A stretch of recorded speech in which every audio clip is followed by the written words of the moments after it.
साथ जुड़ गए और उनके साथ जुड़ गए हैं तारानगर से बीजेपी के प्रत्याशी राजेंद्र राठौड़ जी। ऐश्वर्या, क्योंकि एक छोटा इंटरव्यू तो हम ऑनलाइन उनका ले चुके हैं, ऑन एयर ले चुके हैं, लेकिन अब आप उनके साथ व्यक्तिगत तौर पर मौजूद है, तो सवाल जवाब शुरू कीजिए।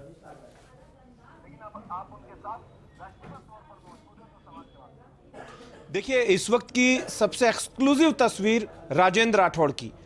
मेरे कैमरा सहयोगी यश माथुर राजेंद्र राठौड़ को दिखा रहे हैं, आश्वस्त हैं। सुबह से फोन किसी के एक भी नेता नहीं उठा रहे थे और जब लिस्ट जारी हुई तो एक एक करके सभी ने फोन उठाना जारी कर दिया। लेकिन इनसे सबसे बड़ा सवाल ये इस वक्त का कि आखिरकार आपको अपनी पुरानी सीट पर भेजा गया है और ये जो लिस्ट आई है इसे लेकर एक बात कही जा रही है। हालांकि कांग्रेस की लिस्ट भी आपके सामने आ चुकी है, कांग्रेस में वही चेहरे हैं, कोई बदलाव नहीं है, लेकिन कई सीटें आपने रोक दी है। तो दूसरी तरफ आपने 2018 के चेहरों को ज्यादा मौका दिया आपकी पार्टी ने।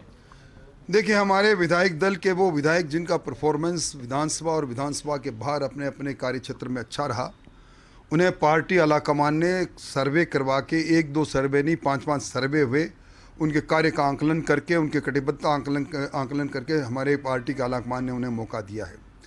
हमारी पार्टी के अंदर कार्यकर्ता का मूल्यांकन एक निश्चित मापदंड और मानदंड के अनुसार होता है।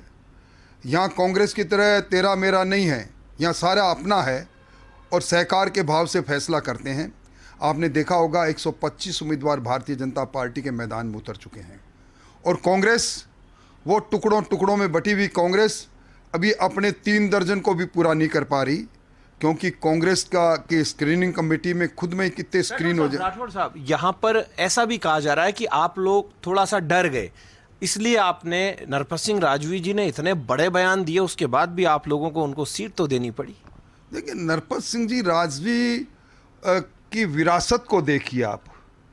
पार्टी के मंजे हुए नेता है, उनके किसी बयान को कोई तोड़ मरोड़ करके उसको प्रस्तुत करे, तोड़ मरोड़ करके वीडियो आया सामने सभी के।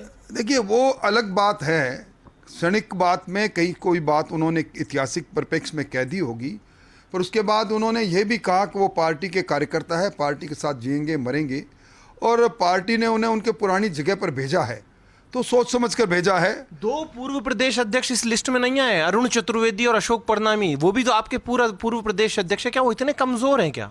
कमज़ोर नहीं, अभी हमें लगभग 80 सीटों पर विचार विमर्श करना बाकी है। उनमें गुणावगुण के आधार पर पार्टी का आलाकमान निश्चित तौर पर उचित फैसला करेगा। इस पार्टी में कोई छोटा कोई बड़ा नहीं, कार्यकर्ता सिर्फ कार्यकर्ता का मूल्यांकन है। और मैं समझता हूं कि जिस प्रकार की सूची हमारी योद्धाओं की आई है, लोकतंत्र का युद्ध है, युद्ध के अंदर हम ललकार रहे हैं, मैदान में कांग्रेस नदारद है और कांग्रेस इसी तरह राजनीतिक दृश्य से गायब हो जाएगी। एक खून के रिश्ते होते हैं और दूसरे आत्मिक रिश्ते होते हैं। आत्मिक रिश्तों में आपके 3 भतीजे हैं, वो तीनों ही मैदान में।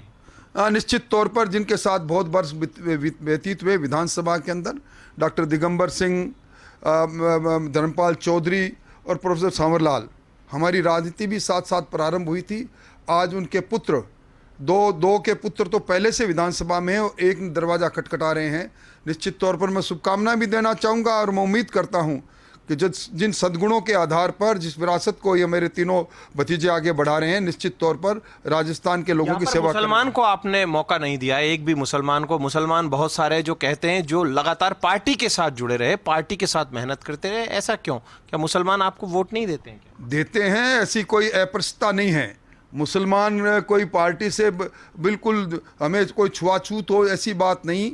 मुसलमान और अल्पसंख्यक भी हमारे ही लोग हैं और जहाँ जीत की संभावना हो, गुण अवगुण के आधार पर, जहाँ पार्टी का मापदंड में खरे उतरेंगे, निश्चित तौर पर वो भी चुनावी मैदान में उतरेंगे। ये कहना कि भारतीय जनता पार्टी ने किसी अमुक जाति को टिकट नहीं दी, हमारे यहाँ जातियाँ और धर्म के आधार पर टिकट नहीं, हमारे यहाँ गुणवत्ता के आधार पर, पार्टी की कटिबद्धता के आधार पर और पार्टी के जुड़ाव के साथ साथ जन सेवा में जो लोग लगे रहे, वही हमारा मेन मापदंड रहता है, मानदंड रहता है। इसी आधार पर जो भी खरे उतरेंगे आलाकमान तय करेगा। दोनों ही पार्टियों में दिग्गजों के सामने कमजोर चेहरे होते हैं, ताकतवर चेहरे या तो भाग जाते हैं या आते नहीं है। तो इस बार आपकी पार्टी जो है वो कांग्रेस के दिग्गजों के सामने मजबूत लोगों को उतारेगी, मानकर चले। जी, निश्चित तौर पर आपने देखा होगा, अभी मेवाड़ के कुलवंश महाराज कुमार विश्वजीत सिंह उतरे हैं नाथद्वारा से, उसी प्रकार हमारे जो योग्यतम उम्मीदवार है वो उतरेंगे और हम तो खुद हमारे बड़े नेता सब अपनी परंपरागत सीट या जोखिम की सीटों पर गए हैं। मैं जिस सीट पर जा रहा हूँ उस सीट पर मैं एक बार तारानगर से एमएलए जरूर रहा हूँ, पर आज़ादी के बाद 15 बार चुनाव हुए, 15 में 2 बार ही भारतीय जनता पार्टी जीती है। हम चुनौती को स्वीकार करने जा रहे हैं।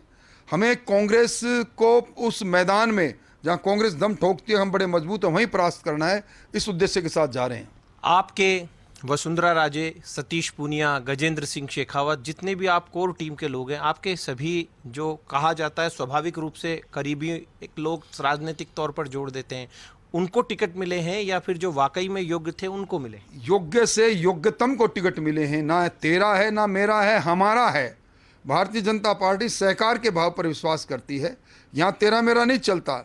हम सब लोगों ने सामूहिकता के आधार पर फैसले लेने के अंदर आलाकमान के सामने जब हम गए तो सामूहिकता के आधार पर जो हमें गुणवान लोग लगे, जो पार्टी के साथ कटिबद्ध लोग लगे, उन्हीं का नाम लेकर हम गए। ऐसा क्या कारण है? कुछ चेहरे हैं जिनको लेकर पहले से ही चर्चा चल जाती है, जैसे प्रेम सिंह बाजोर का साहब कोई टिकट ही नहीं काट सकता, वो तो उल्टा कई लोगों को टिकट भी दिलवा देंगे, ऐसी तक चर्चा थी। तो दूसरी तरफ कालीचरण सराफ, वासुदेव देवनानी, प्रताप सिंह सिंघवी का कट जाएगा, लेकिन ऐसा कुछ भी नहीं हुआ। देखिए, जिन लोगों ने बरसों तक पार्टी की तपस्या की है, आज जिन प्रेम सिंह जी का नाम ले रहे हैं, वो प्रेम सिंह जी आज हमारी शेखावाटी के दमदार नेता है। कालीचरण जी ने आपातकाल के अंदर उस दंश को झेला है। वासुदेव जी ने पूरा जीवन विद्यार्थी परिषद को दिया है। तो ऐसे समर्पित कार्यकर्ताओं के साथ लोग जुड़े और जुड़ाव लोगों का देखते हुए जो फैसला किया उचित। देखिए, महिलाओं को आपने मौका दे दिया है। कुछ आखिरी 1-2 सवाल और, आपने सभी को मौका दिया है। जो बाकी की लिस्ट बची है उसमें कुछ नए प्रयोग होंगे क्या? इसमें सेकंड लिस्ट में प्रयोग नहीं हुए, पहली में प्रयोग हुए थे। क्या आखिरी में कुछ प्रयोग होने की संभावना है? क्योंकि कोई युवा भी आ सकते हैं, कुछ महिलाएं भी आ सकती है, कुछ युवा महिलाएं भी आ सकती है, या फिर जिताऊ और टिकाऊ पर ही सिर्फ और सिर्फ फोकस किया जाए?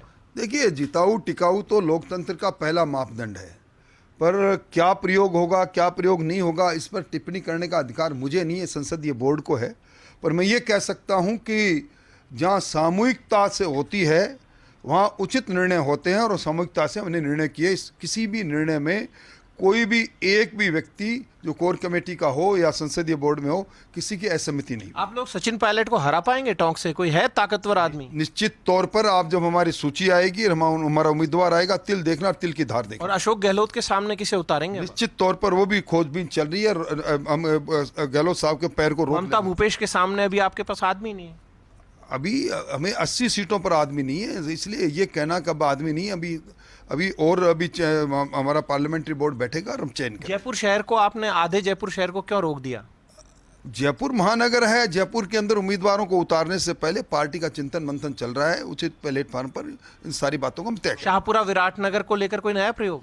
मेरी जानकारी में नहीं। शाहपुरा विराटनगर में हमारे बहुत से नेता हैं जिनका बहुत प्रामाणिकता है। गुलाबचंद कटारिया की कमी खली आपको इन टिकट वितरण? निश्चित तौर पर गुलाब जी का एक बहुत बड़ा योगदान था, उनका कार्यक्षेत्र था, और एक खाटी नेता थे जिन्होंने इस पार्टी को मेवाड़ के अंदर खड़ा किया। उनकी कमी तो खलेगी।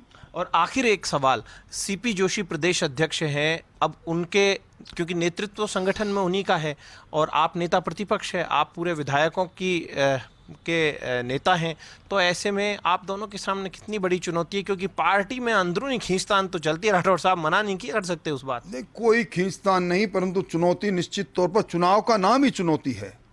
चुनाव और चुनौती एक दूसरे के साथ जुड़ी हुए शब्द हैं, इसलिए इस चुनौती को हम स्वीकार करेंगे और सीपी जोशी साहब के नेतृत्व में निश्चित तौर पर हम कांग्रेस को परास्त करेंगे। ओमदास जी महाराज ने मना कर दिया, तो कोई कुछ और विचार चल रहा है? ओमदास जी सामाजिक और धार्मिक नेता है, वो हमेशा धर्म और संस्कृति की बात करते हैं। ऐसे महान संतों को राजनीति में आना नहीं जाना ये उनका व्यक्तिगत फैसला है। एक आखिरी सवाल, राजेंद्र राठौड़ राजनीति के दिग्गज माने जाते हैं। कहा जाता है कि कांग्रेस में जैसे अशोक गहलोत 24 घंटे सियासत में, ऐसे ही राजेंद्र राठौड़ 24 घंटे सियासत में उलझे रहते हैं। तो ये जो सियासत है, इसका भाजपा को कितना बड़ा फायदा मिलेगा?